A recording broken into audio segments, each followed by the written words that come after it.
Então, meus alunos do terceiros anos do Almirante Barroso, vamos dar sequência ao nosso conteúdo sobre a Revolução Russa. No primeiro vídeo que eu tinha passado para vocês, acho que há 2 semanas atrás, eu falei da Rússia pré-revolucionária, falei do czarismo, da formação dos partidos, do Domingo Sangrento, e até comentei alguma coisa sobre as etapas da Revolução Russa. Mas essa aula de hoje se destina a entender o desfecho dessa Revolução Russa. E, na próxima aula, eu vou trazer mais informações sobre a fase final desse conteúdo, que é o governo do Joseph Stalin, certo? Hoje nós vamos trabalhar com o governo do Vladimir Lenin e também entender como aconteceu a guerra civil na Rússia e todo o desfecho dessa história, certo?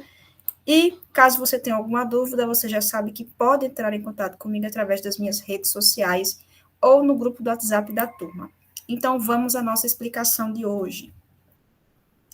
Eu costumo sempre referenciar esse historiador que foi muito famoso durante o século XX e XXI.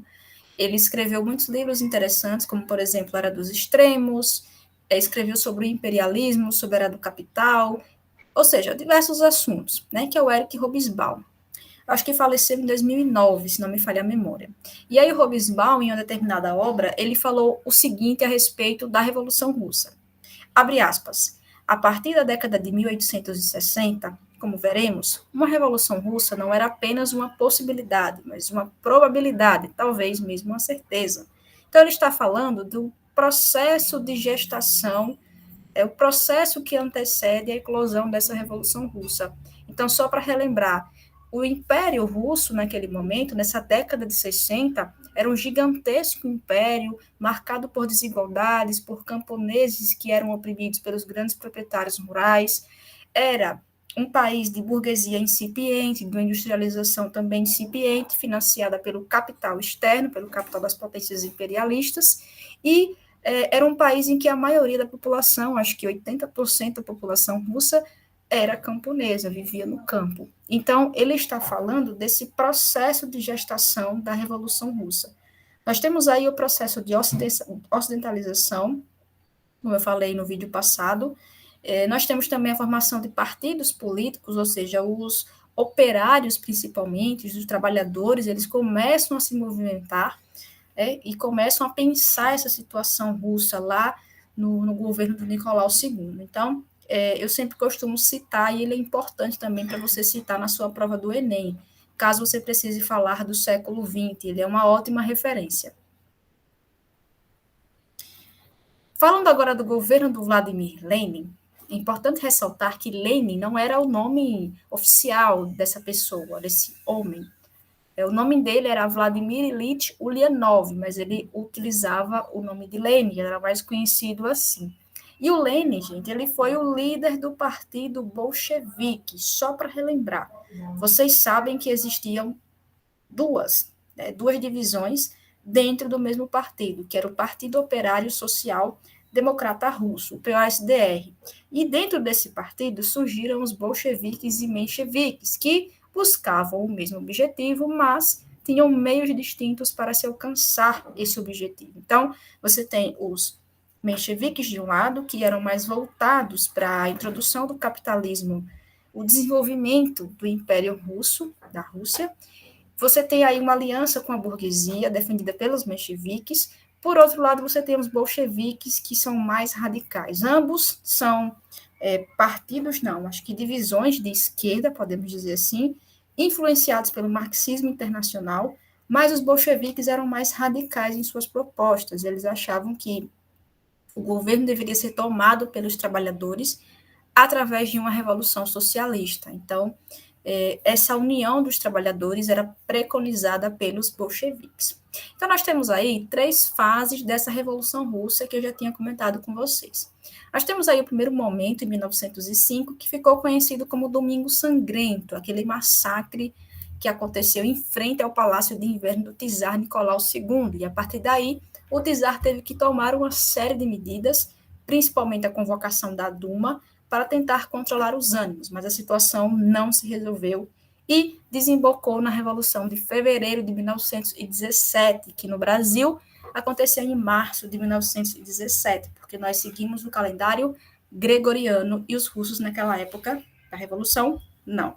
Então, em 1917, você tem a derrubada do czar, ou seja, Nicolau II sai do governo e os sovietes, que eram espécies de sindicatos dos trabalhadores, principalmente operários, eles ressurgem, tá? E começam a fazer uma pressão.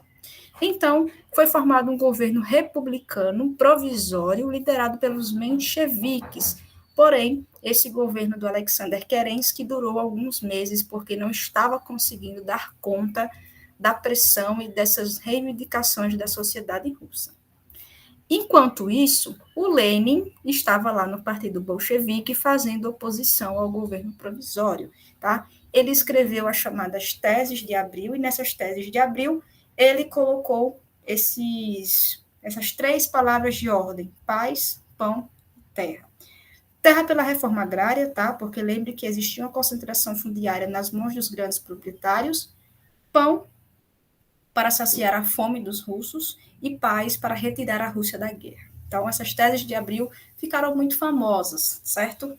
E o Lenin ainda declarou nessas teses de abril todo o poder aos sovietes, ou seja, o poder nas mãos dos trabalhadores, tá?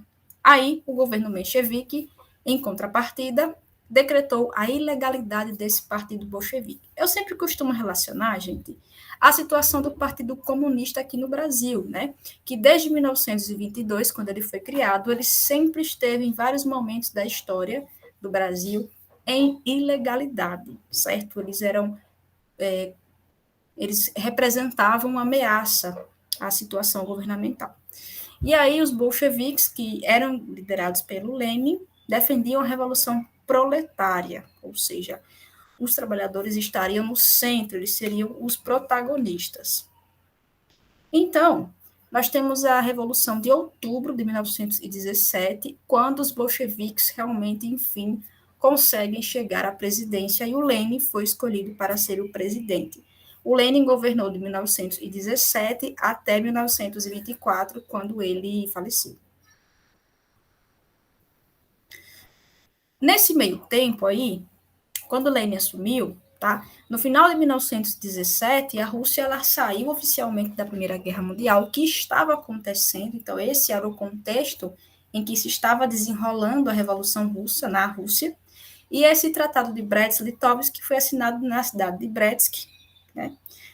Brest, pela verdade, que era uma cidade da Bielorrússia, certo? Mas a assinatura desse armistício não resolveu todos os problemas da Rússia. Claro, a Rússia saiu do conflito desgraçada, né? Muitos soldados mortos e feridos, desaparecidos, prisioneiros de guerra, em torno aí de 5 milhões de pessoas. A Rússia ela assinou esse armistício com a Alemanha, com o Império Austro-Húngaro, lembrando que a Rússia estava do lado da Tríplice Entente, do lado da Inglaterra, por exemplo, dos Estados Unidos contra a Alemanha.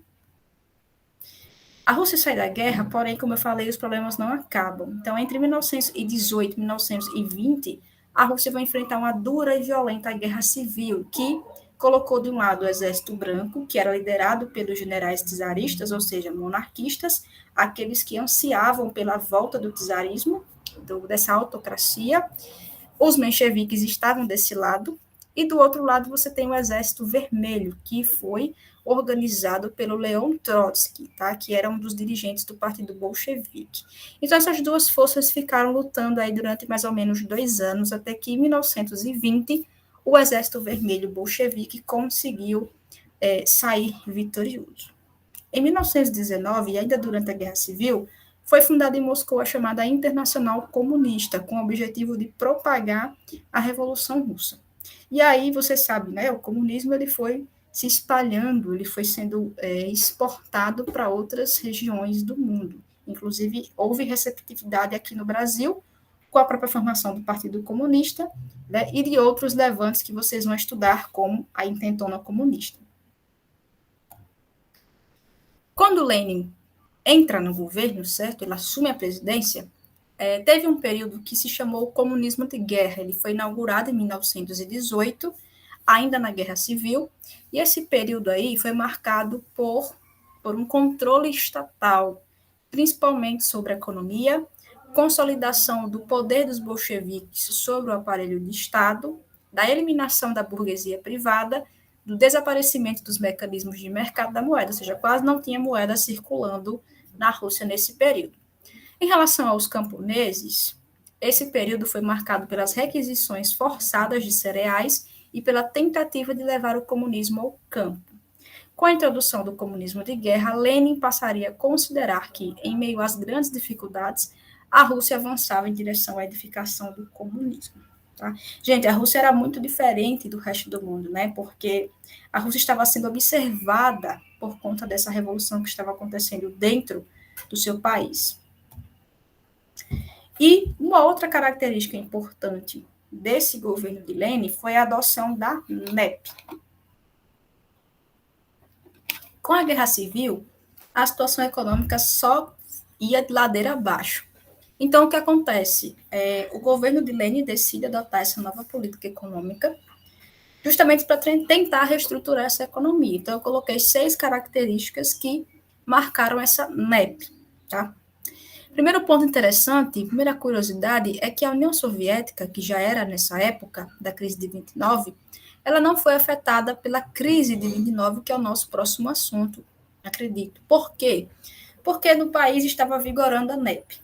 Então, a Rússia meio que se manteve intacta em relação a essa crise de 29, que abalou o capitalismo, como eu vou explicar depois para vocês.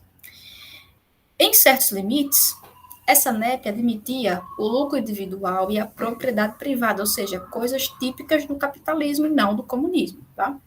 Eram combinados princípios capitalistas e socialistas, como eu falei com vocês. Gente, é o que acontece com a China hoje, por exemplo. Nós não podemos dizer que a China é completamente capitalista, nem que ela é completamente comunista, certo? Número 4, incentivou o comércio, a pequena e a média manufatura, proporcionou o surgimento do NEPmen, que eram empresários que colaboravam com o regime socialista, e estimulou a entrada de capital estrangeiro no país, permitindo a venda desses excedentes da produção no mercado interno russo. Isso foi bom porque reestruturou a economia, né? Além disso, estimulou a produção e garantiu o abastecimento, já que, como eu falei para vocês, os russos pobres sofriam com a fome e com a miséria, principalmente nos grandes centros urbanos. Só que aí, né, outra figura importante aparece nessa cena, que foi o Joseph Stalin.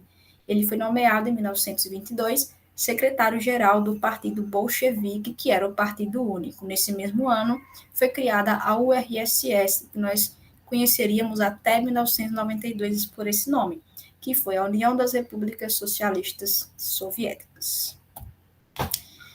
Quando Lenin morre em 1924, a coisa fica complicada. Por quê? Quem vai assumir a chefia, a presidência? Trotsky ou Stalin?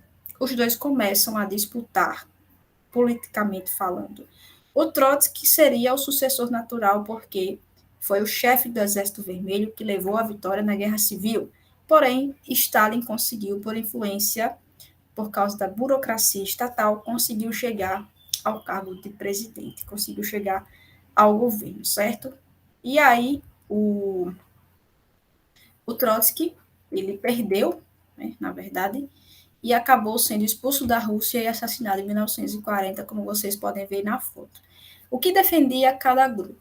Os trotskistas defendiam que o comunismo só seria possível em escala mundial e que a função do revolucionário era fomentar levantes em todo e qualquer país.